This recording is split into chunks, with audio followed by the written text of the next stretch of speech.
Canal Ouvindo Áudio Novel. Se inscreva. Novel. A Saga de Tânia, a Maligna. 3 de julho de 1927, a capital imperial. Uma técnica de gerenciamento de estresse que alivia a carga mental, proporcionando ao cérebro estímulo e descanso adequados. Uma prática recomendada para pessoas envolvidas em negociações árduas e até mesmo proativamente aconselhada pelo exército. Uma habilidade avançada por vezes empregada como medida de emergência em ambientes fechados, como submarinos, para controlar a quantidade de dióxido de carbono no ar. Chamamos isso de sono. Ou, neste caso, seria mais preciso descrevê-la como ficar de mau humor na cama. O estado da capital imperial que a tenente-coronel Tânia von Degureschaf vislumbrou ontem é terrivelmente desagradável. Após suas observações, ela decidiu dormir um pouco para descansar a mente. Quando se trata de saúde mental, o sono é insubstituível. Afinal, é uma oportunidade para impedir que seu cérebro se torture com problemas que não podem ser resolvidos apenas com o pensamento. Felizmente, em licença na capital, não é difícil entrar em uma rotina regular, e é possível desfrutar de 8 horas completas de sono. Ou pelo menos, deveria ser. Depois de se arrastar para a cama completamente exausto para se entregar a um sono tranquilo, ser arrancado dessa felicidade é a pior coisa que pode acontecer. Não só isso, mas quem aparece no meio da noite é a oficial de serviço, a primeiro-tenente Cerebriacol, e quando ela, sonolenta, coloca o telefone no ouvido de Tânia. É ninguém menos que o Estado-Maior ordenando que ela se apresente o mais rápido possível. O Estado-Maior ligando para ela a essa hora da noite com esse timing. Mesmo neste mundo sem celulares, as intimações chegam impiedosamente por telefone fixo, como se fossem do seu chefe no trabalho. Uma palavra de seus superiores e Tânia salta da cama, se transforma em ela, veste o uniforme. Entra correndo em um carro e pensa o mais rápido que pode enquanto Cerebriacol dirige. Talvez devido à baixa glicemia, meus pensamentos estejam dispersos e desconexos. Mas se o exército está convocando Tânia tão tarde da noite, enquanto ela está de folga, deve haver um motivo. É agora que finalmente percebo que minha garganta está tão seca a ponto de me irritar. Se eu ao menos tivesse um cantil. Na frente oriental com certeza teria água. Pelo visto, ficar na retaguarda me deixou mole. Suponho que a segurança seja o maior inimigo. Preciso me recompor. Enquanto esses pensamentos me invadem a mente, fico levemente impressionado com a habilidade de Cerebriacol em dirigir sem problemas pela cidade sob uma rigorosa ordem de apagão, com o pé no acelerador o tempo todo. Chegamos num instante. A equipe de plantão noturno deve ter sido notificada com antecedência. Os procedimentos de entrada transcorrem sem problemas, e Tânia é imediatamente encaminhada ao coração do gabinete do Estado-Maior.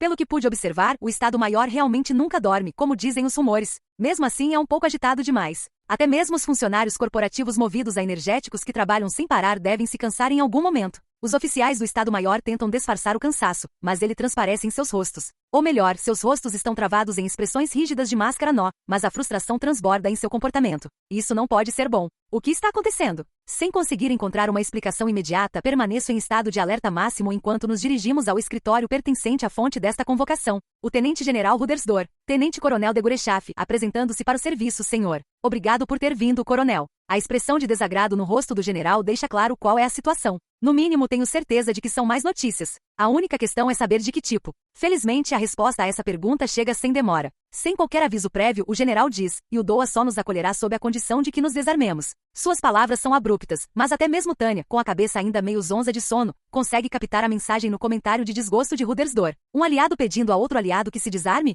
Essa não é uma piada muito engraçada para se ouvir no meio da noite. Rudersdorf acena com a cabeça como quem diz exatamente, mas não se dá ao trabalho de responder com uma piada própria. Pelo jeito como ele pega um charuto, irritado, ela percebe que isso o deixou realmente de cabelo em pé. Trata-se do plano de retirar nossas tropas do continente sul. Já vínhamos considerando isso há algum tempo. Estávamos negociando com Yudo a retirada por meio de suas colônias e estávamos fazendo algum progresso nessa frente, mas... Desculpe interromper, mas houve alguma mudança na situação? Sim, eles mudaram radicalmente. Essa é a pior notícia que poderíamos receber. Pela expressão no rosto de Rudersdorf e pelo seu tom de voz, ele devia estar planejando enviar o corpo expedicionário do continente sul de volta para casa através de Yudoa. Ao mesmo tempo em que enfatizava a aliança imperial Yudoa para as outras potências, retiraria suas tropas do continente sul. Essa era a essência do acordo que estava sendo negociado. Se isso falhar, então faz sentido que os oficiais da equipe esqueçam o cansaço num piscar de olhos, como se já não tivéssemos dores de cabeça suficientes. Se a delicada situação com Yudoa explodir, eles terão que convocar também todos os funcionários falecidos, não há tempo para descanso eterno quando a situação é tão grave. Então a mensagem diplomática é que as tropas imperiais estão sendo impedidas de entrar no território de Yudoa? É verdade. Estão dizendo que vão prendê-los. Oficialmente somos aliados, certo? Não somos. Tenho quase certeza de que somos aliados. Seu tom é carregado de sarcasmo enquanto finge questionar a própria memória. Por que um país aliado prenderia nossas tropas? Não é um absurdo, coronel? Concordando silenciosamente com a cabeça, Tânia demonstra compreensão pela indignação de Rudersdorf. Dada a proximidade de Yudoa com o Império, essa é uma reação exagerada. O desabafo foi totalmente justificado. As ações de Yudoa só podem ser classificadas como hostis. Rudersdor levanta uma questão. Ele bate com o punho na mesa e a sacode com força, latindo de raiva. Sinceramente, isso é ridículo. Um único olhar para a mancha vermelha em seu punho seria suficiente para qualquer um entender instantaneamente a fúria do general. Sinceramente, senhor, é realmente inacreditável. Suponho que tenhamos que considerar todas as opções, incluindo um confronto militar ou mesmo uma guerra em grande escala contra Yudoa. Não creio que ele ficaria tão furioso a ponto de arriscar algo tão insensato quanto abrir outra frente, mas a situação está rapidamente entrando em uma zona de perigo. Rudersdor me convocou a mim, comandante de uma unidade de combate, no meio da noite. Quero dizer que não pode ser pelo que estou pensando, mas não posso descartar a possibilidade. Como as ordens de reconhecimento que recebemos certa vez em relação à federação. Será que ele vai cancelar minha licença e nos mandar para Yudoa? Tânia começa a suar frio, desconfortável, enquanto seus pensamentos se voltam instintivamente para o seu destino. O que será? Qual será a ordem superior desta vez? À medida que a tensão toma conta de seu corpo, Tânia engole em seco e concentra-se em seu superior para não perder uma única palavra ou gesto. Está difícil até respirar. O que vai acontecer agora? Teremos que pensar no problema de Yudoa mais tarde. Mesmo depois de refletir sobre suas palavras, Tânia fica paralisada. O contexto é muito difícil de compreender. É lamentável, mesmo que eu mesma diga, mas o que sai da boca de Tânia é uma expressão pura dessa confusão. O que o general von Rudersdor acabou de dizer? O que foi, coronel? Tânia balança a cabeça enquanto tenta pronunciar as palavras. Eu estava convencida de que você havia me convocado para uma operação contra Yudoa. Pensei que seria uma ordem de ataque especial. Na verdade, eu tinha quase certeza de que você daria ordens para um ataque imediato. Eu já estava preparado para ir. Eu até cheguei a imaginar o pior futuro possível, de estar amontoado em 1v1. Cheguei a imaginar Sugel, o fanático, surgindo de repente de trás da porta naquele exato momento. Porque no Império temos o mau hábito de realizar o impossível no momento em que alguém menciona a palavra necessidade. Não estou dando ordens absurdas ao Leergencamp Group durante seu período de reconstrução e reorganização. Mesmo eu, embora talvez não na mesma medida que o general Zetor, reconheço que existem limites. Lamento muito ter presumido isso. Se essa é a má reputação que tenho, não tem problema. Você não está completamente errado. Senhor, eu mal tinha começado a relaxar quando alarmes começaram a soar novamente na minha cabeça. Não consigo entender bem a situação, mas só posso presumir que ele está planejando me fazer algo extremamente desagradável. Não estou pedindo nada absurdo ao Leergencamp Group. Infelizmente, dadas as circunstâncias, é improvável que a situação deles mude. Mas ouvi dizer que a unidade principal de magos está em ótima forma. Basta um instante para que a resignação se instale em Tânia.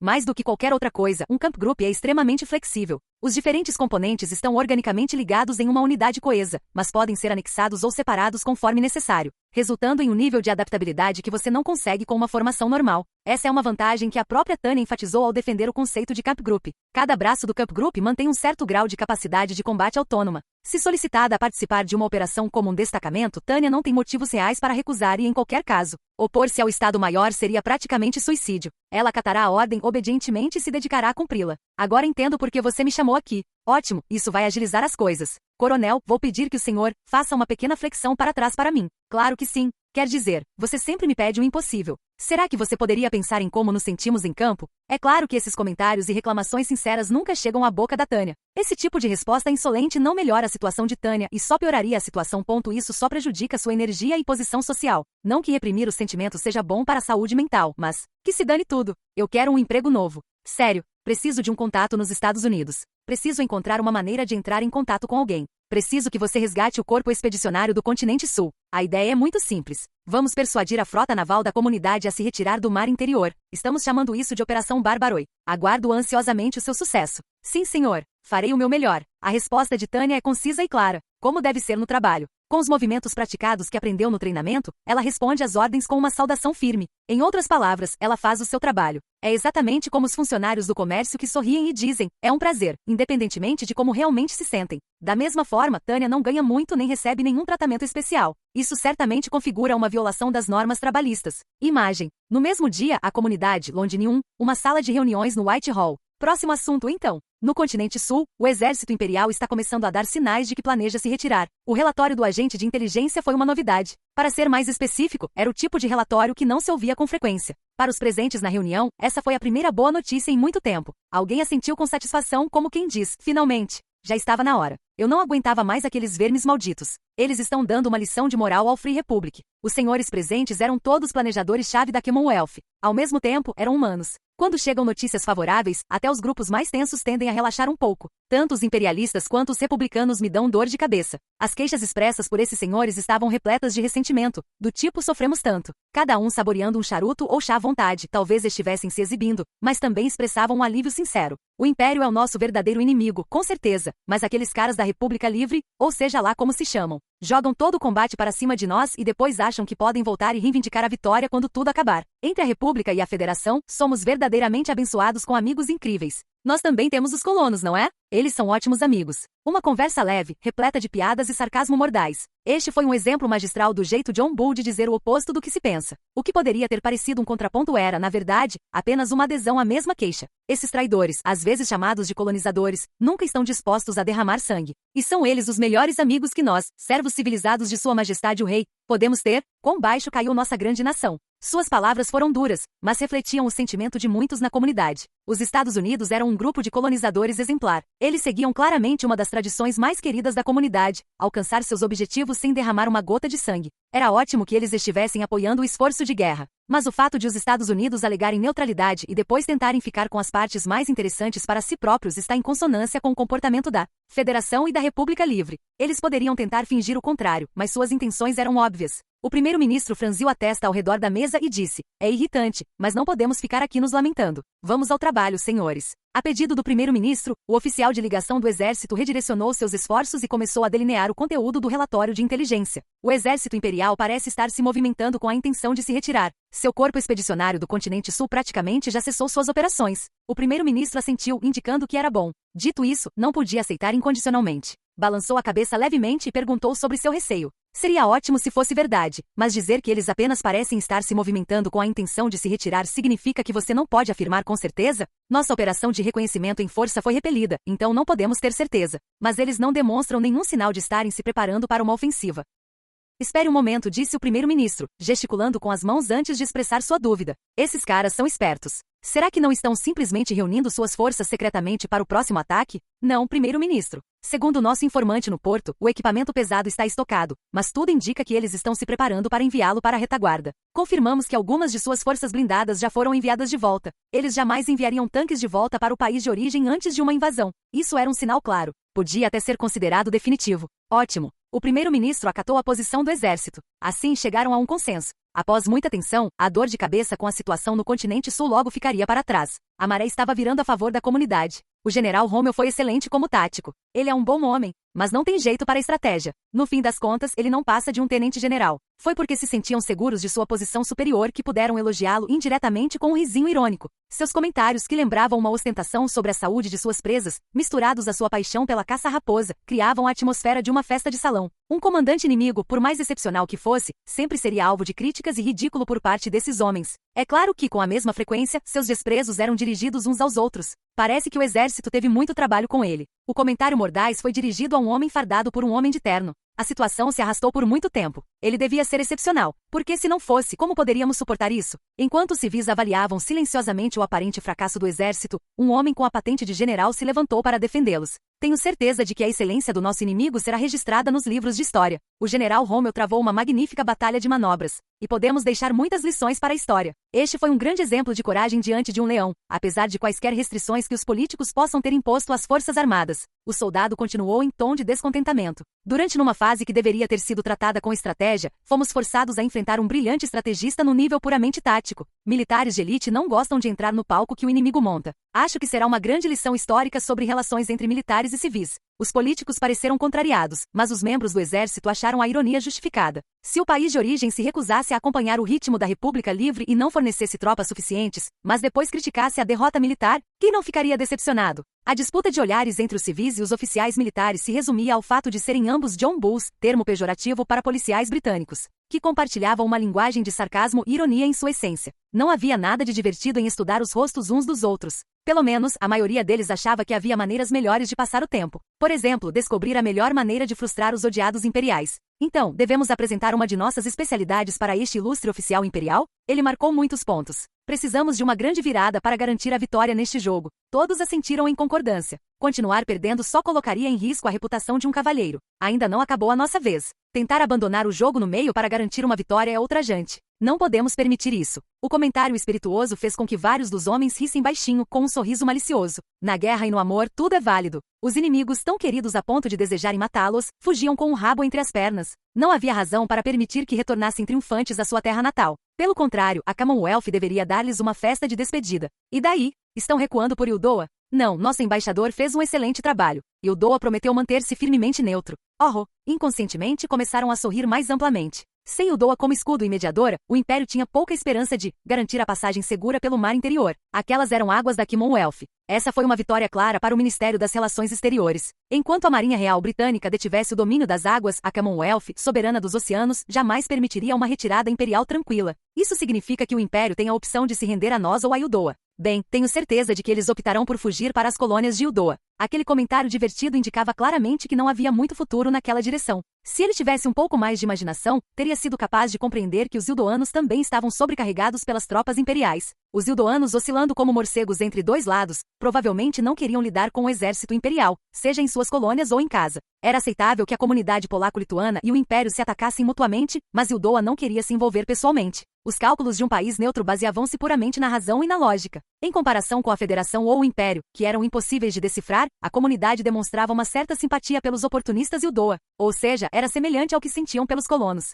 Saber o que se passa na cabeça de alguém é algo muito bom. Maravilha! Assim, o destino deles está selado. Se possível, gostaria que fossem nossos hóspedes em vez de hóspedes de Yudoa. O clima na sala transformou-se em uma de ansiosa expectativa por um triunfo iminente. Mas o pessimismo e o sarcasmo eram partes essenciais da personalidade desses homens. Para o bem ou para o mal, eles facilmente conseguiam imaginar os piores cenários possíveis. Mas e se eles escolherem uma terceira rota? Qual seria? Se eles se retirassem à força. Os imperiais tendem a ser ambiciosos. Com certeza tentarão impor sua vontade. Sobre o tema dos costumes imperiais, esses cavalheiros, charutos na mão, só puderam fazer uma careta. Os imperiais provavam continuamente o quão capazes eram quando se tratava de barbárie, como arrombar portas trancadas a pontapés. Conhecendo-os, provavelmente sim. Havia um clima de profunda compaixão. Esses eram o tipo de indivíduos incapazes de dizer por favor pedindo para que a porta fosse aberta. Desde a fundação do Império, eles não tinham feito nada além de brandir os punhos. Seriam capazes sequer de pensar em oferecer um aperto de mãos? Não, provavelmente não. Para abrir a porta, eles chegavam ao ponto de arrombá-la. Em último caso, podiam até usar um machado ou fazer fogo. Mas isso era em terra firme. Na água, os imperiais marinheiros de água doce primeiro precisariam de aulas de natação. Teriam que aprender a abrir os punhos e fazer o nado Trudgen. Vamos dar-lhes um agradável passeio pelo imenso mar. Prevejo que o custo será equivalente à quantidade de conchas necessárias para afundar cada um deles. Peço ao nosso honrado tesouro que, por favor, tolere esta despesa. A marinha talvez estivesse ansiosa para começar, mas o lado civil ainda estava cético. O oficial a serviço do tesouro, em particular, tinha alguns argumentos. Assinaríamos com prazer uma fatura tão encantadora, mesmo que já pudéssemos ver a conta chegando. No entanto, será mesmo possível impedi-los? O que você está insinuando? Mesmo uma nação focada em seu exército terrestre certamente conseguirá reunir algum tipo de escolta. Qual é a força de nossa frota? Após serem questionados se tinham certeza absoluta, a marinha respondeu com relutância. A verdade é que, no momento, é bastante limitado, mas temos um esquadrão, incluindo um cruzador em prontidão. Não vamos perder uma batalha naval para esses novatos. Limitado? Essa era uma novidade para o funcionário do Tesouro, que normalmente seria quem imporia os limites com medidas orçamentárias, e ele demonstrou claramente sua dúvida. O representante da Marinha lançou um olhar para o primeiro-ministro antes de responder, a contragosto. Na verdade, estamos bastante ocupados apoiando a Federação, e haverá outro ataque surpresa a território controlado pelo Império, por via marítima. Todos os presentes se lembraram da operação naval que haviam tentado antes e franziram a testa. Como foi da última vez? Foi um desastre total. As preciosas tropas mobilizadas por conveniência política incluíam forças aéreas que ainda estavam em processo de reconstrução. Eles lançaram jovens soldados da Commonwealth como ovos contra as grossas muralhas do Império, tudo em nome do apoio aos comunistas.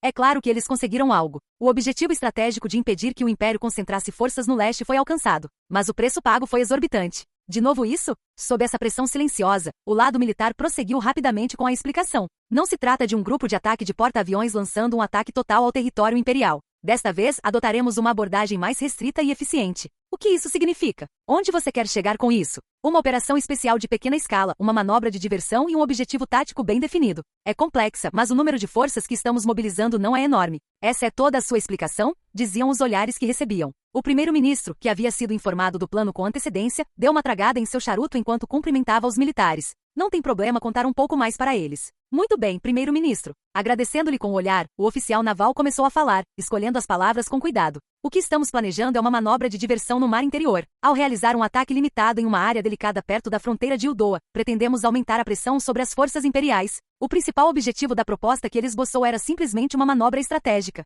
Tratava-se de um assédio que tornaria os recursos limitados do exército imperial ainda mais escassos, forçando-os a reagir. A essência desse plano era a mentalidade de tomar a iniciativa de fazer a última coisa que seus inimigos queriam? Uma forma de pensar extremamente semelhante à da tenente-coronel Tanya von de Gureschaff, oficial mágica imperial. Não tenho prazer em mandar nossos jovens para morrer pelos comunistas. Para ser franco, concordo com você. Mas esta operação de ataque também atingirá um de nossos objetivos estratégicos. Com isso em mente, o principal alvo do ataque é uma instalação portuária no mar interior, em antigo território da República, que foi capturada pelo Império. Atacaremos uma base de manutenção que muito provavelmente estará prestando serviços a submarinos. A ideia é que, ao mesmo tempo, uma missão de operações especiais seja realizada por um grupo de comandos misto da Commonwealth e da República Livre. A República Livre concorda com isso? Retomar um pedaço de sua terra natal parece ser uma motivação suficiente para vamos fazê-los se mexer. Eles concordaram em enviar 4 companhias de comandos. Se igualarmos esse número, teremos forças suficientes para atacar em 2 ou 3 locais simultaneamente. Para tranquilizar a todos, garantindo que não seriam apenas eles que colocariam suas tropas em risco.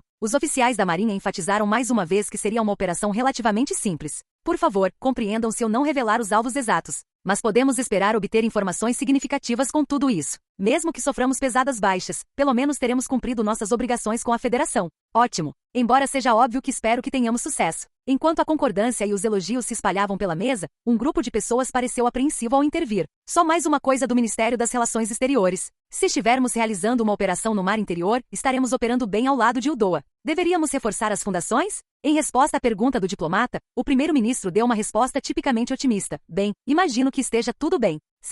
Senhores, por que não deixamos o catavento decidir algo desta vez? Sempre podemos desfraldar nossas velas para aproveitar o vento depois de ver o que ele faz. Imagem. No mesmo dia, à tarde. Por mais estranho que pareça, os chefes de Estado de ambos os países chegaram a conclusões quase idênticas ao mesmo tempo. É uma questão de reputação. Não ria como se fosse absurdo. A reputação de uma nação e sua autoridade são a mesma coisa. E a autoridade é o que permite a alguns países forçar outros países a fazerem o que eles querem. Até mesmo algo tão trivial quanto as aparências se torna uma questão de geopolítica quando o Estado se envolve. Os representantes cultos e bem informados jogam fora, naquele instante, toda a sua sensibilidade e bom senso, transformando-se em tiranos arrogantes que bradam ordens estritas. Vencer a qualquer custo. Custe o que custar, aconteça o que acontecer, vocês devem vencer. Quando as circunstâncias políticas se transformam em exigências políticas, demandas intermináveis são inevitavelmente impostas ao exército, em outras palavras, ordens que fazem as pessoas que realizam o trabalho de fato gemerem. Eles não têm a compostura necessária para dar ouvidos a alguém como Tânia von de Gurechaff, uma mera tenente-coronel trabalhando em campo. Que significam medalhas da Frente Oriental ou mesmo a insígnia de assalto asas de prata diante das preocupações geopolíticas de uma nação. Assim, essa pobre peça no jogo do Império, a tenente-coronel Tânia von de Gurechaff, está presa dando instruções às suas tropas com o coração pesado. Atenção, reunir, começar. Tânia começa a contar a verdade nua e crua às suas tropas. O grupo de combate Lergen será reorganizado sob a liderança do coronel Lergen. Os fatos bem conhecidos. Conforme prometido pelo Estado-Maior, o Lergen Camp Group receberá as devidas licenças. A única exceção é o esquadrão voador que se reporta diretamente ao quartel-general do Estado-Maior, o do 113º Batalhão de Magos Aéreos. Somos uma unidade aérea, então nos mandam voar para todo lado. É assim que funciona? Mas não se preocupem, minhas queridas tropas. Felizmente, não precisamos nos preocupar em ficar sem trabalho. Nos deram um emprego extra. Com um sorriso dissimulado no rosto, Tânia chega a dar uma risadinha. Olha, o Estado-Maior não quer que sejamos ladrões de salário. É bastante atencioso da parte deles. Uma missão de solidariedade? Tem algo de engraçado na forma como a primeira-tenente Cerebriacol pergunta isso, com uma expressão confusa no rosto. Missão de solidariedade soa bem, embora eu preferisse um orçamento para solidariedade. Pensando bem, é muito mais agradável estar aqui na defesa do que lutando na linha de frente, isso é certo. Certo, vou explicar nosso trabalho, que é bem simples. Chama-se Operação Barbaroi, embora o nome seja exatamente o oposto da missão. Ela bate com o apontador no mapa no quadro. Fingimos ser uma agência de viagens. É uma missão de apoio ao retorno para casa. Eliminamos qualquer um que tente atrapalhar a viagem. Essa é a nuance que Tânia transmite. Vamos trazer o General Rommel para casa. Extremamente simples, não é? Como seus subordinados parecem não ter compreendido o conceito, Tânia o explica detalhadamente para eles. É uma missão escoltar o corpo expedicionário do continente sul de volta para casa. Não se esqueçam de trazer um buquê de boas-vindas. Acenando com as mãos, ela anima um pouco a voz. É uma missão bem civilizada, não acham? Vamos dar as boas-vindas aos nossos irmãos de armas que lutaram no sul, de volta à nossa terra natal. Certifiquem-se de que haja bastante cerveja e salsichas para que eles possam comer à vontade. As tropas soltam um sonoro gaa como de costume, mas as risadas não duram muito. Com outro gesto brusco com o dedo indicador, Tânia encara suas tropas. Só tem um pequeno problema. Mas não é nada demais, relaxa e me escuta. Ela mantém o tom leve. Para os veteranos de guerra, no entanto, o problema verbal provoca uma reação com o mesmo nível de confiabilidade do sino de Pavlov. Assim como no exemplo clássico de reflexos condicionados, os soldados risonhos parecem prestes a começar a babar. Esses lunáticos da guerra. Aparentemente, ao contrário de mim, o general é muito popular. a vítima de perseguição. Mas embora Tânia esteja neste mundo há muito tempo, ainda existe uma barreira cultural intransponível entre ela, uma pessoa civilizada, e esses fanáticos por guerra. A reação de seus subordinados pode ser descrita em linhas gerais como confusão. Aparentemente, esses caras de cara fechada não entenderam nada. O Major Weiss fala em nome deles. Então, o que exatamente faremos, senhora? É simples. Ela dá um sorriso divertido para seu vice-comandante. Ele tem fãs fanáticos que vão dizer, por favor, não vá. Fique conosco. É quase certo que alguns tentarão impedi-lo de ir embora. Você poderia até chamá-los de perseguidores totalmente armados. Que bando terrivelmente assustador. Eu adoraria chamar a polícia e deixar que o sistema judiciário lidasse com eles, mas considerando quão fortemente armados eles estão, acho que este é um trabalho para o exército e não para a polícia. Em outras palavras, é um trabalho para os nossos próprios rufiões totalmente armados. Essa é a pior coisa que poderia acontecer, né? Uma despedida final para aqueles fãs de merda com direito a uma chuva de chumbo. Ah, então é igual à Frente Oriental. Tânia concorda com a observação de sua ajudante. Ela tem toda a razão. Ao explicar as coisas para os outros, é sempre mais fácil para eles entenderem se você usar algo familiar como metáfora. Mas pensar que a comparação mais próxima é a linha de frente no leste. Acho que o senhor tem razão, Tenente Cerebracol. É exatamente como na Frente Oriental. Que realidade absolutamente terrível. Quando finalmente achamos que escapamos da Frente Oriental, somos mandados para a maldita Frente Sul. Os superiores devem ter ficado com a ideia fixa de que sou o tipo de garota que faz qualquer coisa para agradar. Acho que realmente preciso apresentar uma queixa formal a alguém sobre a melhoria das condições de trabalho. Sinceramente, lutei bravamente com todas as minhas forças e fui condecorado com uma medalha na Frente Oriental por isso. Mesmo que meu espírito de luta seja questionado, não deveria eu poder usar todas as minhas conquistas como escudo e exigir, pratiquem o que pregam. Em qualquer época são sempre os incompetentes que fazem mais barulho, e a incompetência muitas vezes tem um impacto maior do que qualquer número de realizações. Isso merece reflexão. Não seria bom ter um pouco de paz e sossego? Até os mais descolados querem um tempo para si mesmos. Não acha, Tenente Cerebracol? Sim, coronel. Somos populares demais. Em vez de fotos autografadas, vamos distribuir balas. Logo, nosso jeito de fazer as coisas estará na moda no mundo todo. Muito bem. Tânia se endireita. É ótimo sermos bajuladas e ficarmos com um pé atrás, mas vamos fazer isso direito. Vou explicar que tipo de inimigos enfrentaremos. Ela nomeia os principais alvos explicitamente. A maioria daqueles que tentarem impedi-lo será da Commonwealth. Ah, e pode haver alguns caras da República Livre vindo junto para causar problemas. E os Ildoanos também parecem ter sentimentos sobre tudo isso. Quase todas as potências do mar interior são contrárias ao Império e ao mesmo tempo firmemente neutras. Simplesmente fantástico. Caso contrário, nossas forças teriam conseguido escapar para as colônias de Ildoa. Se Ildoa está bloqueando essa rota de fuga, a única saída é abrir à força uma passagem sobre a água. Viajar por mar tem sido uma ótima opção desde os tempos antigos, mas infelizmente, o transporte marítimo mais celebrado na história do Império foi quase sempre comercial, e não militar. E devido a considerações históricas para a querida Ildoa, o Império tem uma presença naval insignificante no mar interior, a frota da comunidade. Somada aos restos da frota da República, será demais para eles enfrentarem. Em momentos como este você gostaria de poder contar com seu aliado, conforme estipulado em tratados acordados, mas aparentemente eles são misteriosamente neutros. Que tipo de aliado é esse? Portanto, é nossa missão lidar sozinhos com todos esses fãs apaixonados. Mandaremos esses filhos da puta para o inferno bem diante dos olhos dos Ildoanos. Precisamos demonstrar, em termos inequívocos, ao nosso amigo oportunista quais podem ser as consequências de ficar em cima do muro. A aplicação adequada da violência pode, dependendo do tempo e do lugar, garantir a fidelidade com uma única palavra, linha vermelha.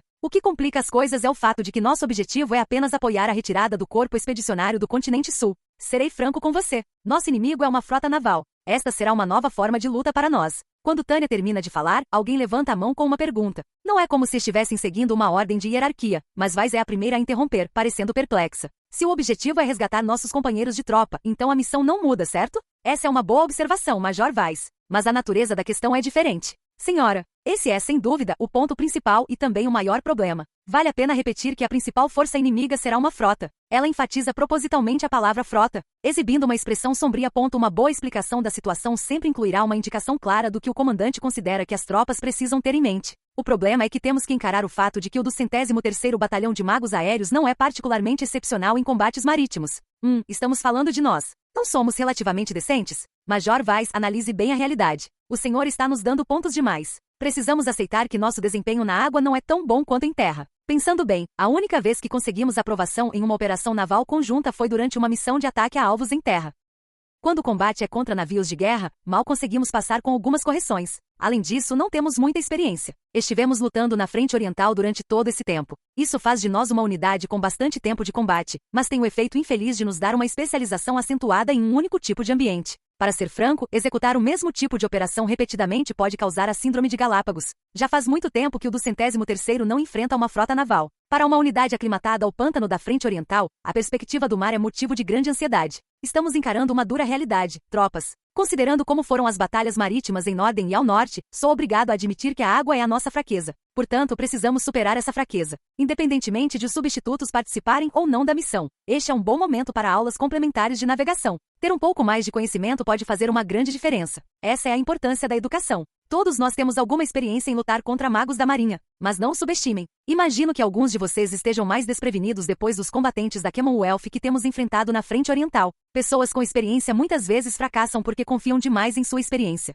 O conhecimento incompleto é o mais perigoso. Você pensa que sabe algo que não sabe e, como resultado, perde a humildade da ignorância total. Vamos enfrentar guerreiros que são basicamente nativos do mar. Se vamos jogar no território deles, isso significa que somos o time visitante. Preparem-se de acordo. Um ambiente diferente naturalmente produz resultados diferentes. Essa verdade óbvia muitas vezes fica obscurecida pelo viés da experiência. Uma mudança na situação exige uma mudança na sua compreensão da verdade que a experiência lhe ensinou. Mas quanto mais sério o aluno, mais ele se apega ao que aprendeu na escola. No fim das contas, tudo se resume à aprendizagem ao longo da vida. Agora temos a oportunidade de compreender melhor nossa missão com base no contexto em que ela ocorre. Podemos estar simplesmente prestando apoio à retirada, mas conduzir nossa operação sobre a água será uma situação completamente diferente. Tânia enfatiza e reforça repetidamente. Ser considerada uma comandante desagradável é melhor do que a possibilidade de perder seus soldados de infantaria. O que se exige aqui é uma gestão cuidadosa. Devemos cumprir tanto a missão de limpar a rota marítima quanto a de escoltar os navios de transporte. Certifiquem-se de levar em consideração a diferença ambiental. Não seria mais seguro para eles simplesmente ficarem onde estão?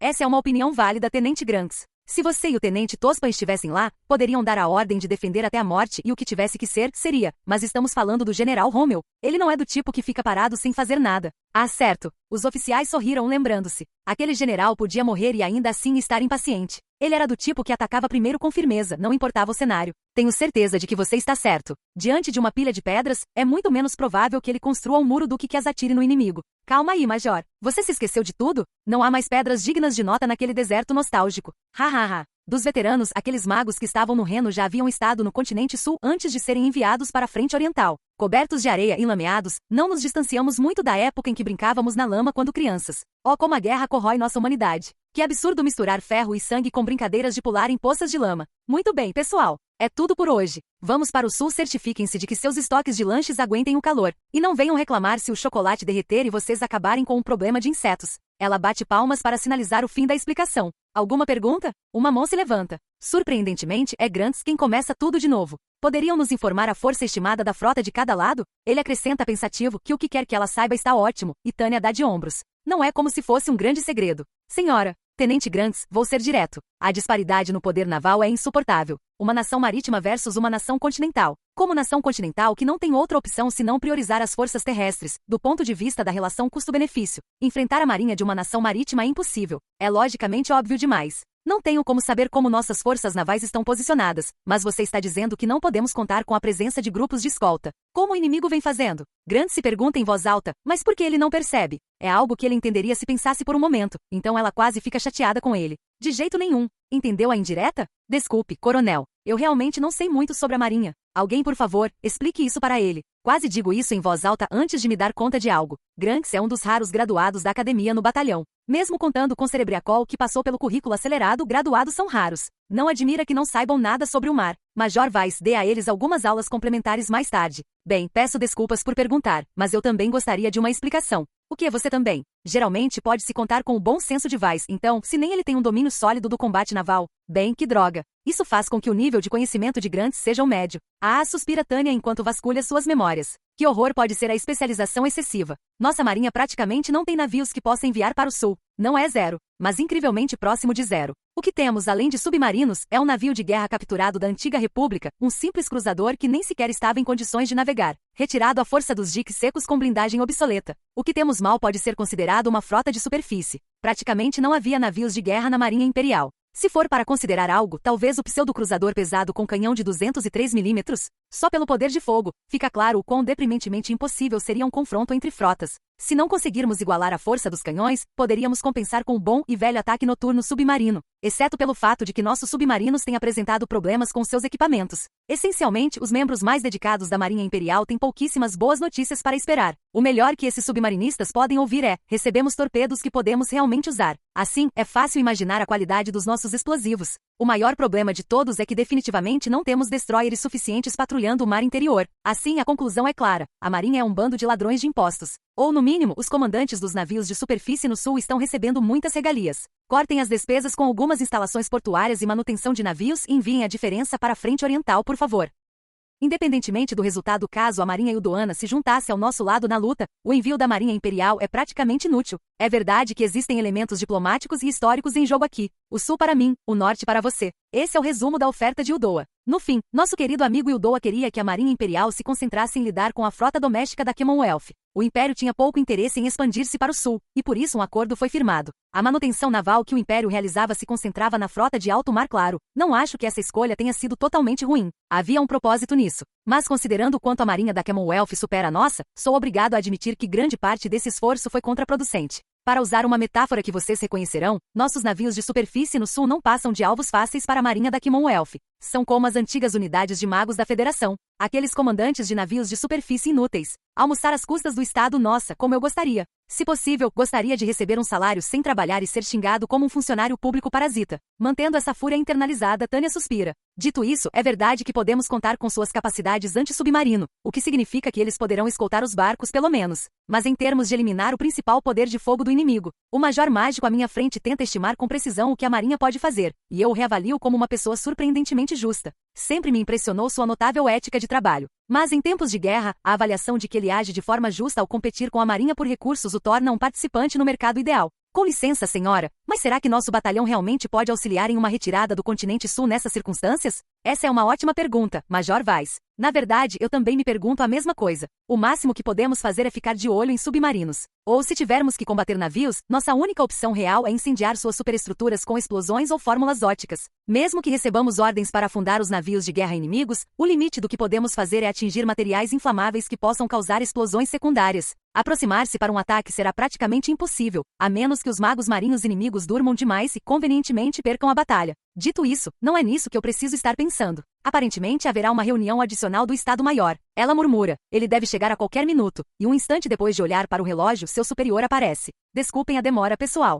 O Coronel Lergen, com aparência cansada, está parado na porta da sala de reuniões. Saudações, Coronel Lergen. À vontade. Ok, vamos direto ao assunto. Trata-se da Operação Barbaroi. Ao trocar em saudações, o Coronel Lergen não perde um só instante diante dos oficiais, iniciando imediatamente sua explicação. Coronel de Gurechaf. Sim, senhor. Ela não faz ideia da impossibilidade que ele preparou para ela, mas sabe que será terrivelmente impossível. Preciso que você faça o impossível. Correção. Isso é simplesmente cruel. Cruel demais. Pior do que tudo até agora? Mais impossível do que tudo isso? Às suas ordens, senhor. Infelizmente, Tânia von de Gurechaf não ocupa uma posição social que lhe permita argumentar. Engolindo esses pensamentos, ela aguarda em silêncio o que vier. A pequena diferença entre um adulto e um soldado reside no peso das ordens. Se uma empresa impõe algo, desobedecer resulta em demissão, mas no exército, o pelotão de fuzilamento mostra a saída. Eu agradeço. O que mais eu deveria dizer? Quais são as suas ordens, senhor? Desculpe. O pedido de desculpas repentino dele acende um alerta urgente na mente de Tânia. O arrependimento de alguém que, embora seja uma boa pessoa, faz parte de uma organização maligna é sempre o pior presságio. Então eu preferiria que você não dissesse isso. Até mesmo engolir as palavras que quase saem de sua garganta é doloroso.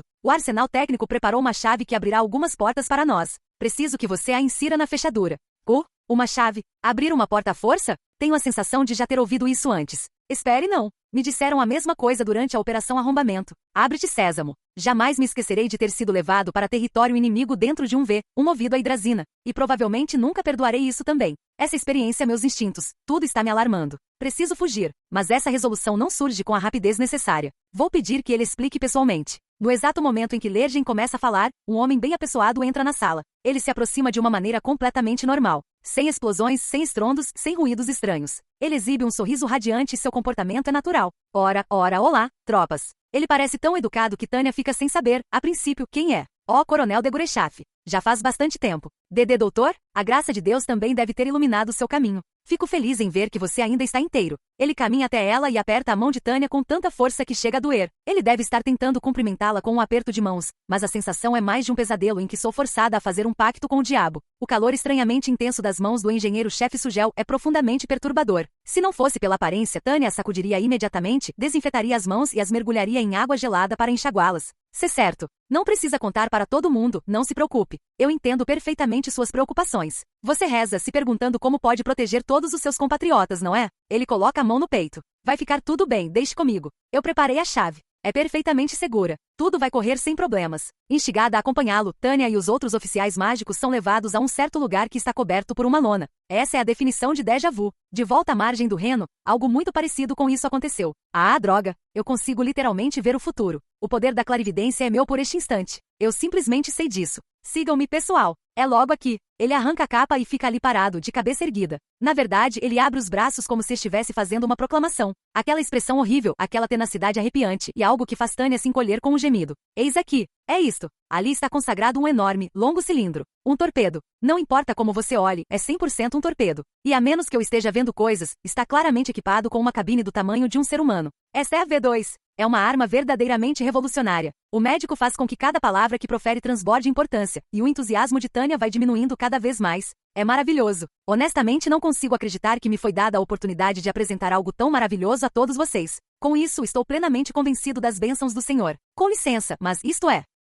Sim, coronel. Construí isto com base no seu feedback. Exatamente como o senhor solicitou, agora pode navegar livremente até o seu destino. O que? O V1 voa em linha reta. Voo tão preciso quanto a minha fé, numa linha ininterrupta e inabalável. Felizmente, o V2 foi feito para confrontar a realidade. Do que o médico está falando? Me sinto mal por estar estragando a festa dele, mas a Tânia é uma pessoa extremamente sensata. Qualquer um serve, então, por favor, tragam um profissional de saúde mental aqui imediatamente. Não que um salário militar seja suficiente para compensar ter que lidar com fé cega e algum tipo de delírio, mas... Todos os caminhos levam à Terra Sagrada, rotas para contemplar ideais elevados. Foi isso que busquei recriar ao equipar o V2 com essas novas capacidades de orientação. Assim como vocês são guiados infalivelmente pela sua fé, ela não se desviará. Não tenho um pingo de fé no meu corpo, então posso ir para casa agora? Em outras palavras, este é o torpedo guiado sagrado mais perfeito. Não poderia haver nada melhor, coronel. Maravilha! Sem querer te bombardear com perguntas, mas a orientação é totalmente automática, certo? Se for assim, ficarei muito feliz. A pergunta de Tânia tem a intenção de ser maldosa, mas o cientista fanático sorri de volta para ela sem sequer pestanejar.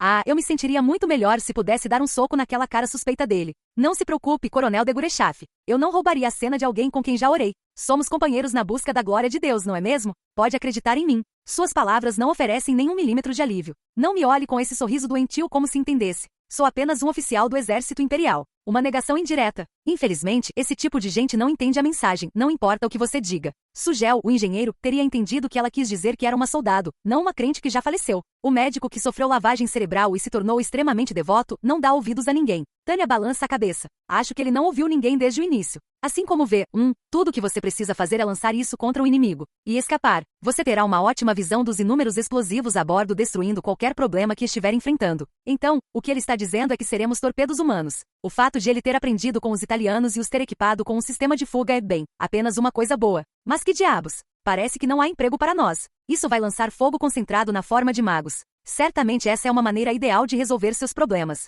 Não é? Apesar do cansaço, Tânia expressa uma pequena esperança. E qual a garantia de que não seremos levados pelo vento? Essa parte depende inteiramente da vontade do Senhor a respeito do assunto. Em outras palavras, tenho certeza de que você pode ficar tranquilo. Então eu devo entregar meu destino àquela encarnação da maldade conhecida como Ser X? Isso não tem graça. Pensa Tânia, e antes que perceba, está proferindo todos os palavrões que consegue imaginar. Não é justo mesmo. Oh, Coronel de Gurechaf, não se preocupe. Tenho certeza de que o Senhor está protegendo você, acredite em si mesmo. Não que isso signifique muito, mas eu, como um companheiro de fé, tenho fé em você. O que? Desenvolvi isto porque ouvi as suas sugestões. Pode-se dizer que é um projeto conjunto, realizado pela fé de outros crentes. Tenho certeza de que não teria conseguido criar algo assim sem a graça de Deus, disse ele com um sorriso encantador. Tenha orgulho, coronel. O médico abre os braços como se a estivesse abençoando. Estaria ele tomado pela emoção? Erguendo as mãos para o céu, ele olha para o teto com um sorriso radiante e começa a murmurar agradecimentos a Deus. Será que esse homem já está satisfeito? Acenando com a cabeça como se tivesse chegado a alguma conclusão, ele volta seu olhar para Tânia e fala parecendo encantado.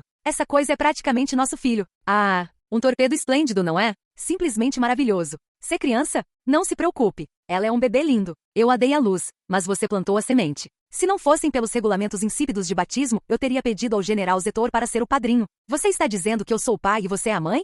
Seus olhos brilham de orgulho enquanto ele dá um tapinha no torpedo. Fique cego de uma vez, seu maníaco. Isto não tem nada a ver com aquelas enguias, os idiotas da marinha, que desenvolveram. Tenho orgulho em dizer que tive o máximo cuidado com todos os componentes, até o último detalhe, incluindo cada fusível. O que quer dizer, doutor? Ele não fazia ideia de como ela se sentia bem, e provavelmente nunca teve a intenção de descobrir. Gostaria que ele refletisse um pouco sobre suas conquistas. Este é o meu torpedo. Ou seja, é um torpedo que funciona corretamente. É seu torpedo, doutor? Sinceramente, minha opinião sobre qualquer torpedo que o médico esteja desenvolvendo é de puro terror. É literalmente um torpedo fabricado por um médico louco. Só inspira medo. Mas isso não é natural? Quem não ficaria morrendo de medo? Isso significa que o médico é o único que entendeu errado. Por um instante, ele cruza os braços e fica em silêncio. Então, levanta a cabeça com uma expressão sincera. Ah, e agora? Percebo que ele está emocionalmente abalado. Ele está instável, mas se for explodir a qualquer momento, eu gostaria de ganhar alguma distância. Então espero que ele seja atencioso o suficiente para esperar um pouco. Curiosa para saber o que aconteceria a seguir, Tânia estava prestes a recuar quando, de repente, o médico alto estava praticamente em cima dela. Eu achava que tinha entendido logicamente, mas... O que você quer dizer? Sim, essa é a questão. Eu até disse que era um projeto conjunto. Enquanto eu me perguntava o que ele queria dizer, suas mãos de repente se fecharam nos ombros de Tânia novamente. Sinto muito. Permita-me pedir desculpas do fundo do meu coração. O cientista sinistro se agacha para encontrar o olhar dela, e surpreendentemente, há genuíno remorso em seus olhos. O que foi, doutor? É o nosso torpedo. Eu não queria. Com o rosto pálido de um criminoso, ele se ajoelha diante dela. Então, prostra-se como se estivesse confessando algum grande pecado. Eu sinto muito. Correção. Quero saber exatamente por que você pensa isso. Por favor, me perdoe, coronel. Quase cedi à arrogância. É a nossa humilde e íntima solidariedade, a nossa cooperação, que é capaz de produzir milagres, mas de alguma forma quase me esqueci disso. Fiquei presunçoso. Por fim, sua expressão se contorce e ele acaba soluçando. Se os sentimentos sinceros de Tânia naquele momento fossem registrados para a posteridade, diriam: eu também gostaria de chorar. O que ele quer que eu faça? Alguém faça alguma coisa. Perdoará minha arrogância, coronel de Gurechaf? Doutor, qual é o problema? Um técnico deve permanecer humilde. É assim que superamos os desafios. Cometi o mesmo erro que os técnicos da Marinha. Sem o seu comentário, eu teria ficado preso num ciclo interminável de escuridão. Minha irmã na fé, agradeço-lhe. Estamos falando de coisas que não estamos nos entendendo. Estou tão perdido que mal consigo acreditar que estamos falando a mesma língua, no mesmo país, na mesma época. Será que a Torre de Babel caiu ou algo assim? Ah, esses idiotas que se autodenominam deuses devem adorar obstruir. Entendimento mútuo entre humanos. Isso é exatamente o tipo de coisa incivilizada que o Ser X e seus semelhantes fariam por diversão. Alguém, por favor, me salve. É urgente. Minha visão sobre essa situação pode ser resumida em um único: não faz sentido. Sou obrigado a me perguntar: que reviravolta do destino levou o médico e eu a termos essa troca de palavras incompreensível? Coronel. Buscando salvação, Tânia se vira abruptamente para Lergen ao seu lado, que vinha mantendo um silêncio educado. Será que ele consegue fazer esse cara calar a boca? Não está claro como ele interpreta a preocupação no rosto dela, mas ele lhe dá um pequeno e discreto aceno de cabeça. Coronel de Gurechaf. Sim, coronel, o que é? Entendo sua apreensão. É uma arma nova, e considerando todos os defeitos que continuam surgindo em nossos torpedos, é natural que você tenha algumas reservas. Oh, quase transbordei de alegria, mas aí surge outro contratempo. Mas os especialistas do Exército no arsenal técnico realizaram testes operacionais completos. Deve atender aos padrões de confiabilidade. Como disse o médico, pode ser considerado um produto da solidariedade. O Exército devia ter opiniões bem controversas sobre a Marinha, né? Não que eu saiba ao certo, mas ele parecia bem animado. Na verdade, espere aí. Esqueça esse julgamento precipitado inicial. Do ponto de vista organizacional, Lergen é um dos mais competentes. Se Tânia acabar competindo com ele por financiamento, não será fácil conviver em harmonia, mesmo que não se trate de questões de relacionamento entre o Exército e a Marinha. Seu comentário também ignora discretamente o comportamento excêntrico do médico. De qualquer forma, provavelmente podemos compensar a inferioridade de nossa frota principal com táticas e tecnologia. Nunca imaginei que estaríamos lutando contra uma frota inimiga usando torpedos com a aprovação do Exército Terrestre. O que posso dizer? Espero que seja muito divertido. Talvez em breve o Exército do Reich esteja construindo seus próprios porta-aviões de escolta e submarinos de transporte, tenho certeza. Claro, o único lugar onde isso realmente pode acontecer é em um país onde o Exército e a Marinha atingiram o ápice da desconfiança mútua. Imagine um certo dia durante a Grande Guerra, nas proximidades da capital imperial para falar sobre o Dakar, precisamos voltar um pouco no tempo, para uma história de antes de uma série de eventos verdadeiramente estranhos colocarem a azarada Tenente-Coronel Tânia von de Gurechaf no comando do Kampfgruppe Salamander. Tendo acabado de entrar em guerra com a comunidade polaco-lituana, o Império se viu diante da necessidade extremamente urgente de adquirir capacidade de ataque naval. Desenvolvido oficialmente como aparelho de aceleração submarina para fins gerais, seu nome de código, V2. A arma que mergulhou a Marinha da Commonwealth nas profundezas do terror. Seu desenvolvimento começou durante o breve período de de Gurechaf no escritório de pesquisa estratégica do Estado-Maior, mas embora tenha sido ela quem apresentou a ideia, nunca parou para pensar que poderia ser ela a usá-la algum dia. Os seres humanos podem ser muito irresponsáveis quando as coisas não lhes dizem respeito diretamente. Iniciado sob circunstâncias tão imprudentes, o desenvolvimento desta arma foi, na verdade, supervisionado e gerenciado de forma bastante sensata. Tudo começou quando pediram conselhos a Tânia. Durante uma reunião de um projeto de pesquisa técnica para a qual ela havia sido convidada um dia, por ter vasta experiência de campo, ela ficou boquiaberta e em choque. Em discussão estava o tema de como lidar da melhor forma com a superior marinha da Commonwealth e os remanescentes da frota da República. Para essa soldado, Tânia, que por alguma estranha providência conhecia as lições da Segunda Guerra Mundial, era simplesmente uma questão de destruir navios de guerra com ataques aéreos ou operações submarinas. Após ser obrigada a ouvir debates intermináveis sobre navios de guerra, canhões principais e grandes embarcações com canhões de grosso calibre, sua paciência chegou ao limite e ela se manifestou. Combate antinavio? Não poderíamos usar bombardeiros antinavio ou submarinos com torpedos, disse ela. Para Tânia, essa era uma opinião perfeitamente razoável. Como ela poderia saber que os AUs da Marinha Imperial eram praticamente enguias de verdade? Sem mencionar que, como alguém com conhecimento de Pearl Harbor e do afundamento do Prince of Wales e do Repulse, ela concluiu que não poderia haver um navio de guerra no mar capaz de lançar torpedos sem afundar o navio de guerra ou qualquer outro alvo. Não funcionaria como uma estratégia adequada de negação diária, mas, em geral, embarcações marítimas afundam se atingidas por explosivos. Por fim, ela concluiu que o envio de várias equipes de ataque seria mais do que suficiente para alcançar um resultado semelhante. O envio de submarinos em conjunto também não seria uma má ideia. Na Primeira Guerra Mundial, um submarino solitário afundou 3 cruzadores pesados em um único confronto. Para resumir, o que ela queria dizer era simples. Chega dessa perda de tempo ridícula, vamos logo falar de torpedos. Claro, ela não deixou de usar uma retórica burocrática para tornar a coisa mais indireta e polida.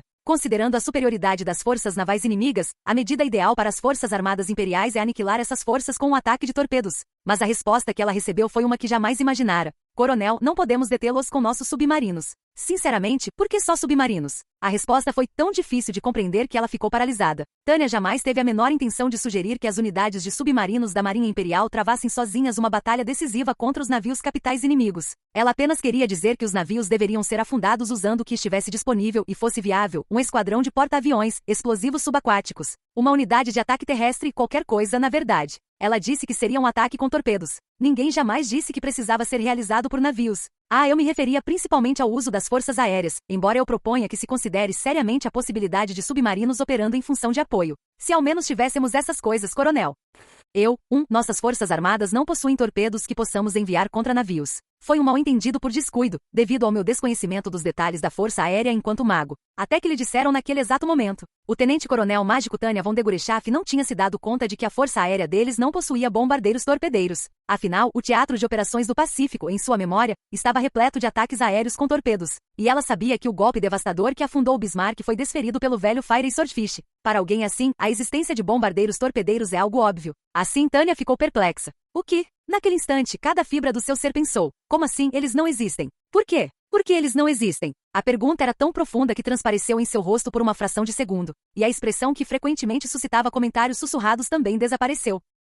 Os presentes na reunião ficaram sem palavras ao constatar que, sem sua postura militar, ela aparentava ter a idade que tinha. Você não sabia? Não, porque conquistamos muito. Começando a suar frio, ela vasculhou suas memórias. Definitivamente havia registros de navios afundados nas reportagens dos jornais, em boatos internos e em boletins oficiais. Nossas forças aéreas já não afundaram inúmeros navios? Mesmo sem tempo para analisar os detalhes do combate aéreo, ela se mantinha informada sobre a situação militar geral. Como havia sido mencionado o afundamento dos navios de guerra que eram o orgulho da frota inimiga. Ela estava convencida de que o arsenal deles incluía bombardeiros torpedeiros. Além disso, ela já havia participado de várias missões conjuntas com a Força Aérea. Eu juraria que bombardeiros torpedeiros eram algo comum por lá. Tânia sempre os considerará como algo que existia. Até que lhe dissessem que algo não existia, seu conhecimento impunha uma espécie de viés. Afinal, tendo sido lançada em combate logo após sua educação acelerada, seu único combate conjunto com a Marinha havia sido como apoio de fogo orgânico. Tudo o que ela conseguia pensar era que devia haver aviões de ataque em algum lugar. Eu entendi errado. Pensei que as unidades de ataque fizessem isso. Esses ataques foram todos obra de bombardeiros de mergulho, e a maioria deles eram embarcações menores, como contratorpedeiros e navios de transporte de tropas. Nós ainda não colocamos nossos aviões deliberadamente contra navios de guerra. A resposta foi brusca. Tânia acabará de vislumbrar o que estava por trás da cortina. Que nação continental tipicamente triste era o Império, como demonstrado pelo seu grande exército. Como resultado de uma política de expansão drástica, a Marinha se fortaleceu cada vez mais nos últimos anos, até adquirir uma força formidável. Mas a Força Aérea estava focada principalmente na supremacia aérea e em missões de apoio aéreo aproximado, como seria de se esperar de uma nação continental. Peço desculpas pela minha ignorância, mas estamos desenvolvendo aeronaves de ataque e táticas para atacar navios? Sim, estamos, mas não ficarão prontos da noite para o dia. Provavelmente levarão 1 ou 2 anos para apresentar resultados reais. E você pode esperar que a primeira vez deles em combate real demore ainda mais. A pergunta de Tânia, mais uma súplica do que qualquer outra coisa, terminou com o seu frágil otimismo sendo destruído. Sua única esperança residia na força tecnológica do Império. Dito isso, faltava-lhes o principal ativo intangível, o conhecimento técnico. Desenvolver algo prático certamente levaria muito tempo, mesmo que nada atraia um resultado irracional como agir emocionalmente. Essa pessoa que valoriza a racionalidade econômica certamente tem dificuldade em se livrar de seu ódio irônico pela irracionalidade. Então, que tal usar submarinos ou lanchas torpedeiras para realizar ataques a curta distância? Como uma adulta sensata e uma soldado completamente treinada pela realidade, tudo o que ela estava fazendo era oferecer um plano alternativo. A incapacidade da Força Aérea de atacar navios de forma confiável era um problema crítico, portanto, o plano claramente precisava de melhorias. O motivo pelo qual Tânia tinha esperança nos submarinos era porque não há nada que diga que atacar navios seja prerrogativa exclusiva da Força Aérea, e os submarinos já estavam em operação. Usar o que se tem à disposição seria a abordagem mais direta. Os submarinos imperiais estavam em posições muito vantajosas, representando uma ameaça para as rotas marítimas da Commonwealth. Mas as complexidades envolvidas em atingir um navio navegando na superfície com um torpedo eram mais difíceis do que Tânia imaginava. Eles deveriam ter essa capacidade, então Tânia elevou a voz. Uma ofensiva submarina teria a maior probabilidade de sucesso. Deveríamos considerar um ataque em grande escala, incorporando uma unidade de explosivos subaquáticos e lanchas torpedeiras. Isso seria difícil no momento. Acima de tudo, não podemos esperar muito, dadas as grandes limitações técnicas que enfrentamos. O quê? Tânia franziu ligeiramente a testa. Aquela foi uma resposta notavelmente negativa, um pouco exageradamente negativa, não? É claro que ela entendia que seria difícil. É fácil falar sobre se aproximar do inimigo e disparar torpedos. Mas, na realidade, realizar um ataque com torpedos exigia um procedimento incrivelmente complexo. Calcular as posições ideais, assegurar a área em frente ao arco e, mesmo assim, se seria possível atacar a queima-roupa, basicamente dependia da sorte. Até mesmo coisas básicas como calcular a trajetória do alvo ou diferenciá-lo de outros navios eram complicadas o suficiente para confundir oficiais experientes. Para calcular a trajetória de um torpedo, era preciso saber a velocidade do alvo, a distância até ele e o ângulo de incidência na proa. Além disso, era necessário escolher o fusível e a profundidade. Portanto, era perfeitamente compreensível que, da perspectiva da Marinha, o pedido de Tânia para um ataque a curta distância estivesse fora de questão. Fazia sentido. E Tânia, claro, sabia que não era especialista em assuntos navais. Mas os pensadores racionais têm a capacidade de adaptação para mudar de ideia e adotar a abordagem oposta. Especificamente, se eles tivessem dificuldade em marcar pontos, essa deficiência simplesmente teria que ser compensada com números.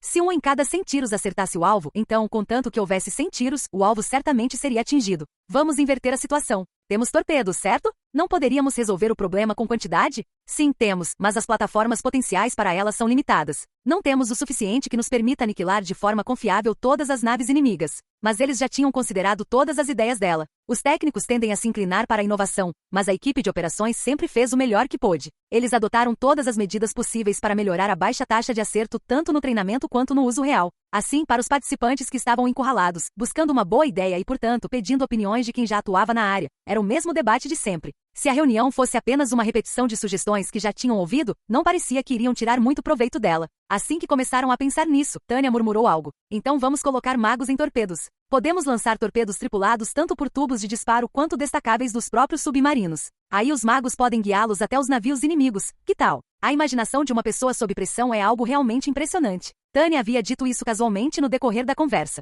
As coisas que acabavam sendo colocadas em prática geralmente tinham começos surpreendentes. Por mais malucas que parecessem, elas se ramificavam de ideias que poderíamos discutir em um estado de espírito normal. Um livro inteiro poderia ser escrito sobre a história das armas mais malucas do mundo. A era com armas nucleares suficientes para destruir a humanidade várias vezes. A era em que era divertido fazer piadas de humor negro sobre armas nucleares, guarda-chuvas e destruição mútua assegurada. Como alguém que tecnicamente viveu naquela época, Tânia considerou os torpedos humanos uma conclusão viável. A Itália os havia utilizado, assim como o Japão com seus Kaiten. O que? Vamos dar aos torpedos um piloto e um meio de controlá-los para que se choquem contra os flancos dos navios como os V1. Contanto que a tripulação escape antes do impacto, não haverá problemas. De qualquer forma, ela estava preparada para aceitar a ideia insana de torpedos humanos. Tânia prezava a própria vida acima de todas as outras, então seu lema, ao contrário do daqueles que morreram protegendo seu país antes dela, era cuide da sua vida. Bem, ela estava longe de ser filantrópica nesse sentido, então foi mais honesto dizer cuide da sua vida. E ela compreendia tão bem o valor do capital humano que isso a tornou doente. Por isso, ela achava que os torpedos humanos italianos eram uma arma mais inteligente. Por isso, ela não hesita em aproveitar o melhor de cada um, o poder destrutivo do Kaiten e a mentalidade de preservação da vida dos italianos. Você está sugerindo seriamente que os redesenhemos para serem tripulados? A modernização em si será relativamente fácil de implementar. Tudo o que você precisa fazer é tornar os torpedos da marinha pilotáveis. Aumentá-los de tamanho seria outra ideia. Os maiali italianos foram projetados de forma muito prática. Bem, tecnicamente, talvez fossem mini-submersíveis em vez de torpedos. Ao se aproximar, ele armaria uma mina. No ataque ao porto de Alexandria, um grupo de 6 pessoas, dividido em apenas 3 equipes, destruiu 2 navios de guerra. Surpreendentemente, houve ocasiões em que os torpedos conseguiram afundar também petroleiros e contra-torpedeiros. Do ponto de vista da relação custo-benefício, o Mayali definitivamente superou o Kaiten. Quer dizer, se eu tivesse que escolher uma, com certeza escolheria uma Mayali, porque elas são seguras e me dão sensação de segurança. Ainda assim, é verdade que o poder destrutivo do Kaiten é atraente. Como? A solução mais simples seria adicionar um assento a cavalo sobre o torpedo. O ideal seria dispará-lo por um tubo de torpedo, mas se isso fosse muito difícil de implementar, um modelo destacável também serviria. Se optarmos pelo modelo destacável, provavelmente precisaríamos fazê-las maiores para obter o máximo de potência, mas eu sou apenas um leigo. Com o que você quer dizer? Estou propondo essa ideia de forma irresponsável. Espero que você consulte especialistas de verdade para obter a opinião deles sobre os importantíssimos elementos de viabilidade e custo. Em outras palavras, foi apenas um fogo de palha. Tânia estava basicamente apenas fazendo um brainstorming. O que ela sugeriu foi a ideia de fixar uma mina magnética que se prenderia ao alvo em meio à confusão do impacto. Ela estava falando como oficial de campo, pensando que seria útil se eles tivessem apoio para esse tipo de tática não convencional como uma opção. Sobre a sua ideia. Sim, senhor. Uma descrição geral é suficiente, mas você poderia nos dar um pouco mais de detalhes? O que você quer dizer com um torpedo guiado por humanos? Talvez a forma como eu disse tenha sido muito pouco convencional. Não é muito diferente do V1. Uma vez que o torpedo esteja em curso, a tripulação simplesmente escaparia.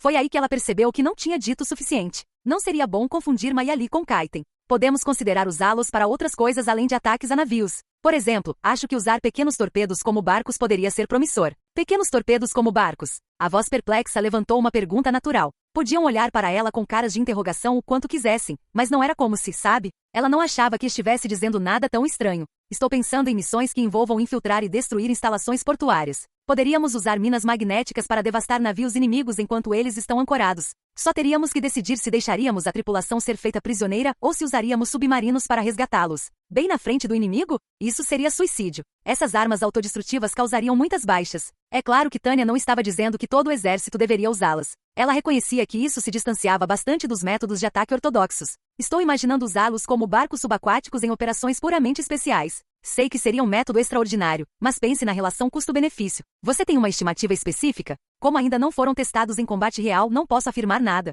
Mas comparado ao submarino-mãe, a pequena tripulação de torpedos seria operada por uma unidade extremamente reduzida. As forças armadas italianas, em inferioridade numérica, afundaram 2 navios de guerra com apenas 6 homens. Seria extremamente difícil encontrar uma maneira mais econômica de afundar navios de guerra, especialmente considerando que, embora os 6 tenham sido feitos prisioneiros, nenhum deles morreu. Podemos esperar ótimos resultados atacando navios ancorados. As baixas seriam mínimas. Sim, seria possível maximizar a eficácia e ao mesmo tempo esperar razoavelmente 0 baixas. E se você usasse magos da marinha, provavelmente poderia até contar com que eles fugissem dali por conta própria, em vez de se tornarem prisioneiros de guerra. Não era algo impossível. Você está falando sério? Dito isso, as armas suicidas são produto da loucura. São inventadas na esteira da agonia de uma nação, encurralada pela insanidade da guerra. Mesmo em um certo país do Extremo Oriente, havia argumentos fortes contra ataques suicidas. Em resumo, há uma enorme diferença entre estar decidido a morrer e saber, sem sombra de dúvida, que isso acontecerá. No Império, em particular, o padrão geralmente aceitável de ação militar estava muito distante da compreensão de Tânia sobre o que é ou não necessário. Se pudermos usá-los, claro.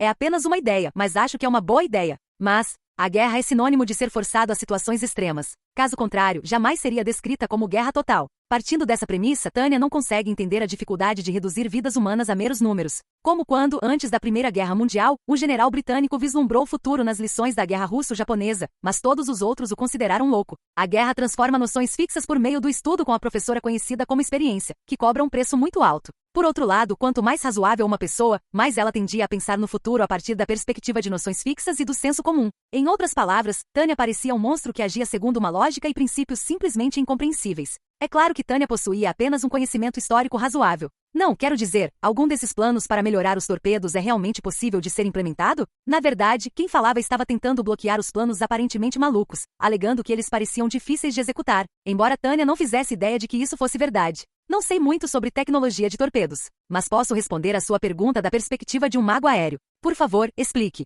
Para um ataque com torpedos antinavio com magos a bordo, as fórmulas de detecção ativa de inimigos e de fornecimento de oxigênio podem ser reaproveitadas de operações em grandes altitudes. Combinando pragmatismo e custo-benefício com tecnologia mágica, imagino que seríamos capazes de superar a maioria dos obstáculos. E quanto a torpedos pequenos?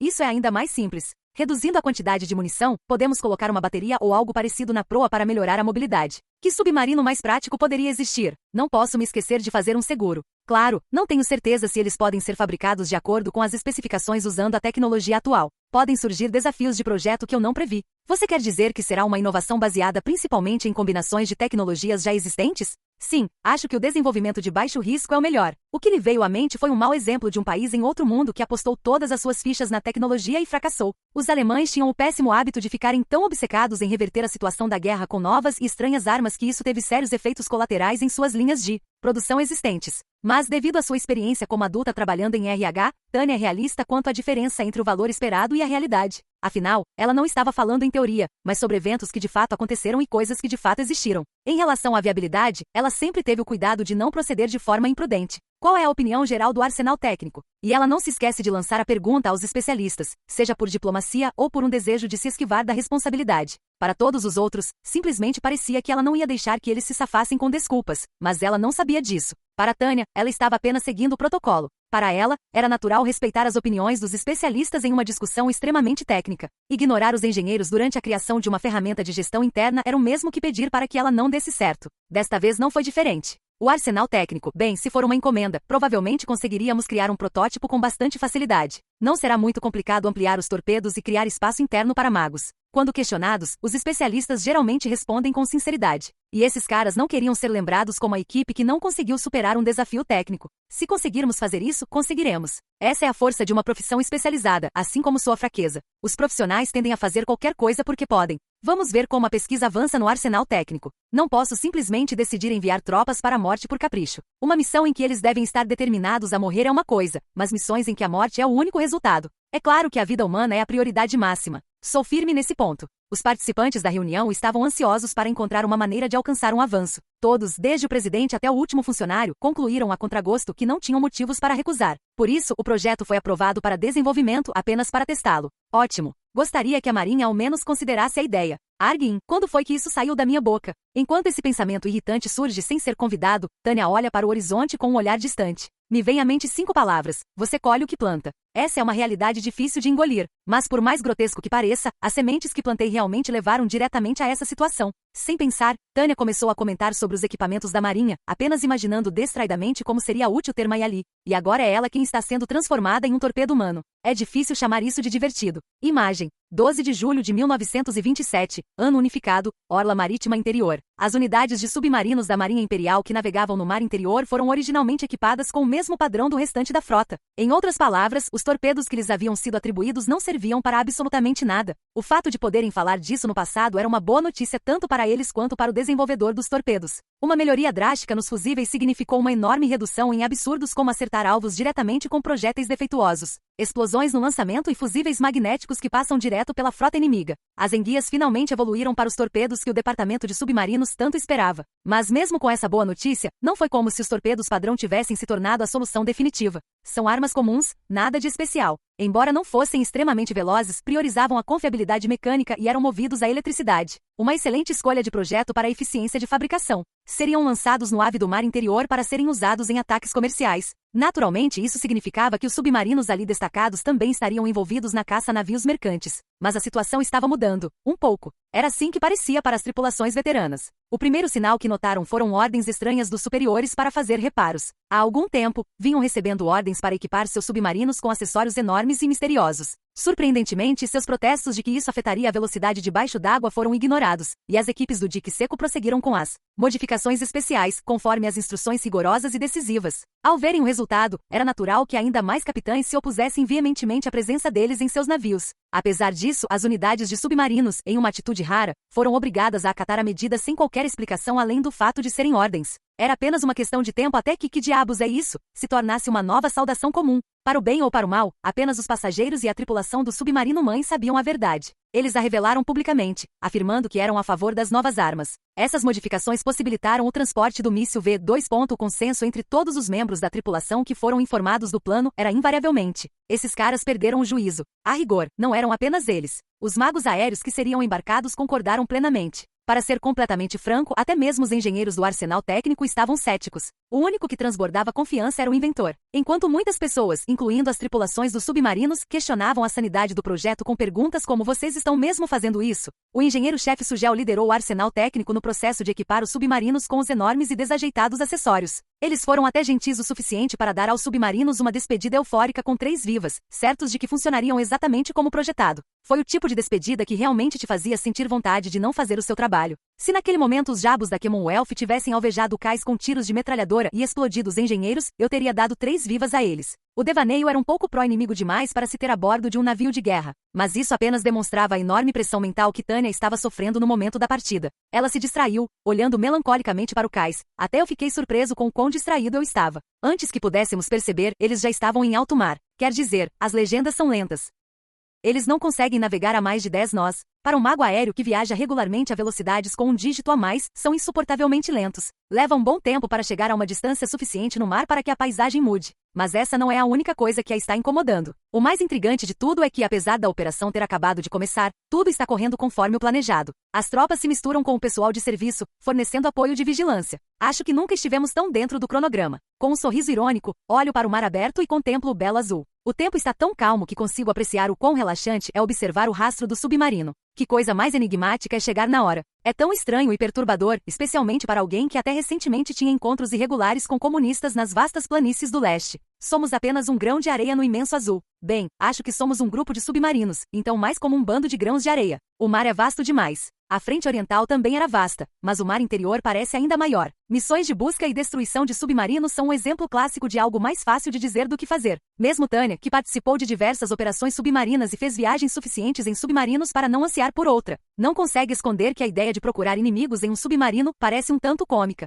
Não que alguém esteja menosprezando os submarinos. Eles são perfeitamente capazes de localizar e atacar inimigos. Estou bem ciente de quão eficazes eles são como armas. Com os canhões a hélio aprimorados a ponto de detonarem corretamente, os submarinos imperiais podem ser considerados uma ameaça legítima à frota da Commonwealth agora. Se existe um problema, é a ordem de que os submarinos sejam responsáveis pela maior parte da destruição dos navios inimigos. Mesmo a Marinha Imperial Japonesa, obcecada por submarinos de frota, não tentou impor esse tipo de expectativa aos seus submarinistas até que a pressão fosse tão grande que não seria estranho se suas cabeças explodissem. Os submarinos não podem ser usados como divisões aéreas e blindadas, mas o Estado-Maior, com sua mentalidade voltada para a infantaria, parece tê-los confundido com algum tipo de força de ataque móvel. A estratégia de interdição da Marinha Imperial Japonesa, frequentemente criticada por ser dogmática, visava enfraquecer as forças navais inimigas, não destruí-las completamente. Eles nunca afirmaram que iriam obter o controle total dos mares. Se o Estado-Maior está tranquilamente nos ordenando a buscar e destruir as forças navais inimigas, então eles claramente perderam a cabeça. Ou talvez não. Os oficiais de Estado-Maior são excessivamente especializados em guerra terrestre. Em outras palavras, são militares extremamente inteligentes. Se você considerar o poder naval como poder terrestre, certamente haverá algumas ordens absurdas circulando por aí. Embora tudo que Tânia consiga pensar seja: você é estúpido? Mesmo que seja insolente dizer isso, ela não consegue evitar a sensação de insatisfação. A terra e o mar estão conectados, mas são mundos diferentes. Os únicos que podem olhar para o mar a partir da terra e dar ordem são os almirantes, que conhecem intimamente a realidade lá fora. A maioria dos gênios do Estado-Maior não entende absolutamente nada de mar. É assustador pensar nisso, mas percebo com um suspiro de espanto que táticas navais nem sequer eram ensinadas na academia de guerra. Tânia acumulou um conhecimento militar considerável após frequentar a academia e a escola de guerra. Mesmo que isso se aplique apenas ao Império, é provavelmente justo dizer que ela tem uma educação melhor do que a maioria. Isso só reforçou a ideia de que, mesmo que o currículo fosse comprimido em um período acelerado, deveria ter incutido nela tudo o que os militares consideravam necessário que um soldado de carreira soubesse. No entanto, tudo o que sei sobre batalhas navais vem dos resquícios do meu passado, quando vivia no Japão moderno e pacífico, além do pouco que aprendi durante operações conjuntas com a Marinha Imperial. Não recebi nenhuma formação sistemática em doutrina naval. Até as viagens da equipe eram sempre para montanhas, colinas ou planícies. Resmungo e só consigo balançar a cabeça. Na verdade, é bem possível que eu saiba mais sobre batalhas navais do que qualquer outro oficial da equipe ou da magia. Que diabos! Isso é uma tragédia. Além disso, o fato de essa ser minha área de especialização não me traz nenhuma alegria. Ser bom no que faz é uma vantagem, mas também há momentos em que sua especialidade pode ser uma maldição. Por exemplo, como agora. Eu tenho que fazer isso, mas a realidade de ter que fazer isso é horrível. Tânia baixa a voz para que os marinheiros próximos não a ouçam e geme, com uma expressão desolada no rosto. Mas, embora eu esteja olhando para o mar, minha mente permanece desesperada. Por que isso aconteceu? Como chegamos a isso? Acontece no instante em que seu enésimo suspiro se dissipa no céu ultramarino. Telegrama. Parece que um dos aviões de reconhecimento da 16ª Frota Aérea localizou o inimigo. O primeiro relato de um avistamento. Ela não consegue decidir se estava esperando pela notícia ou se desejava que ela nunca chegasse. De qualquer forma, são informações sobre a presa deles. A tripulação do submarino se anima um pouco. A frota inimiga foi avistada. A frota inimiga foi avistada. Claro, quando se trata de trabalho, consigo mudar de rumo com bastante facilidade. Coronel, o capitão Barche está chamando você. Diga a ele que já estou indo. Assim que recebi a mensagem do marinheiro, saí correndo. Suponho que tenho sorte de os estreitos corredores do submarino, que atrasariam um homem adulto, não me atrapalharem em nada. Com agilidade me aproximo diretamente do capitão. Capitão, fiquei sabendo do telegrama. Desculpe invocá-lo desta forma, coronel. Em termos de patente, ele é major, mas está no comando do barco como capitão. Além disso, ele é da marinha. É muito complicado entrar em detalhes sobre a hierarquia de patentes. Não se preocupe, capitão Barche. Afinal, estou apenas pegando uma carona. O senhor é o capitão. É natural priorizar as necessidades do anfitrião. Não pense mais nisso. Obrigado. Bem, então, coronel de Gurechaf, aqui está. Enquanto fala, ele entrega a ela a transcrição da mensagem. Após folhear o documento, Tânia acena com a cabeça, fazendo um pequeno gesto. Um esquadrão de naves inimigas. É quase certo que sejam o nosso alvo. Devem ser eles, sem dúvida. No mínimo, um grupo de navios de guerra que inclui alguns navios de guerra ou cruzadores. 2 que possivelmente sejam cruzadores pesados. 4 que sejam contra-torpedeiros ou cruzadores leves. Nenhum porta-aviões. Mas isso me faz sentir que algo está um pouco fora do normal. Se essa é a formação inimiga, é estranho. Nenhum porta-aviões? Que estranho. Dado o modo como a Commonwealth costuma operar, eu esperaria que houvesse um porta-aviões nas proximidades. Será que houve algum engano? Eu diria que talvez pudessem ter se enganado se houvesse alguns petroleiros no relatório, mas não acho que alguém confundiria um grande navio de guerra com um porta-aviões. Se não houver nenhum, isso me parece uma ótima notícia.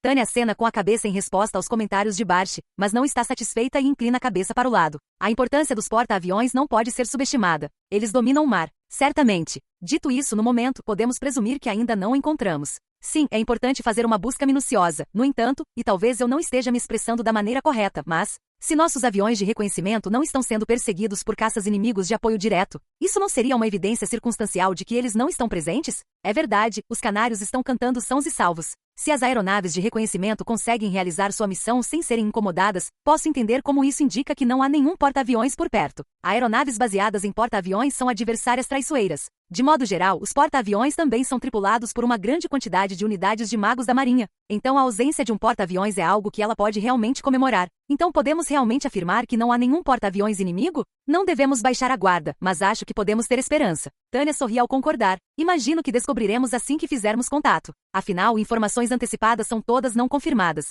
Se tivéssemos a capacidade de enxergar por todo o campo de batalha, seria a primeira inovação na ciência militar desde Clausewitz. Infelizmente, estamos presos na companhia dessa névoa irritante. Não faz sentido acumular especulações. Vamos ver o que acontece. Sim, coronel. Muito bem, por favor, leve-nos até eles. Entendido. Podemos ser apenas entregadores, mas faremos o que pudermos. Que tal lançarmos alguns dos modelos antigos com motor a combustão interna, ou os novos elétricos como protótipos depois que vocês lançarem os seus? A pergunta de Barche me faz parar por um momento para refletir sobre ela. Ele deve estar oferecendo por bondade, mas não sei bem o que pensar disso. Será que o inimigo realmente sentiria falta de uma chuva de torpedos vindo em sua direção, mesmo que fossem movidos a bateria? Como a Marinha concebe a furtividade de um submarino durante uma operação como essa? As condições no mar dependem do céu, suponho. Como está a previsão do tempo? Céu claro ou ligeiramente nublado? Tenho certeza de que o mar não ficará agitado. Nesse caso, Tânia balança a cabeça, recusando a gentileza do capitão. Tem certeza? Sim, não podemos nos dar ao luxo de arriscar o barco que deveria estar registrando nossas conquistas. Não seria nada bom voltar sem ter ideia do que realizamos.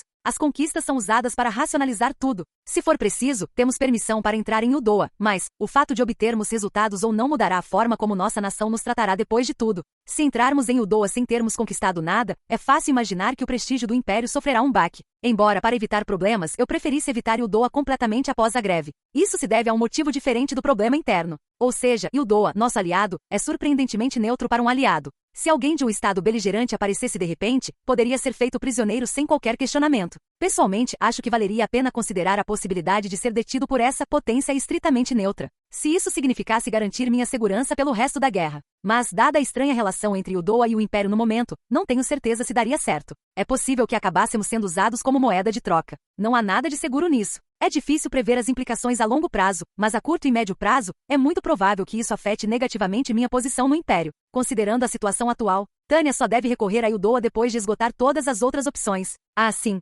recebemos ordens para mostrar a Yudoa que não estamos para brincadeira. Costuma-se dizer que a violência causa problemas, mas a verdade é que isso depende do momento e do lugar. É melhor que uma potência beligerante seja temida do que subestimada. Certamente essa é a essência do maquiavelismo. Uma corrente é algo realmente impressionante.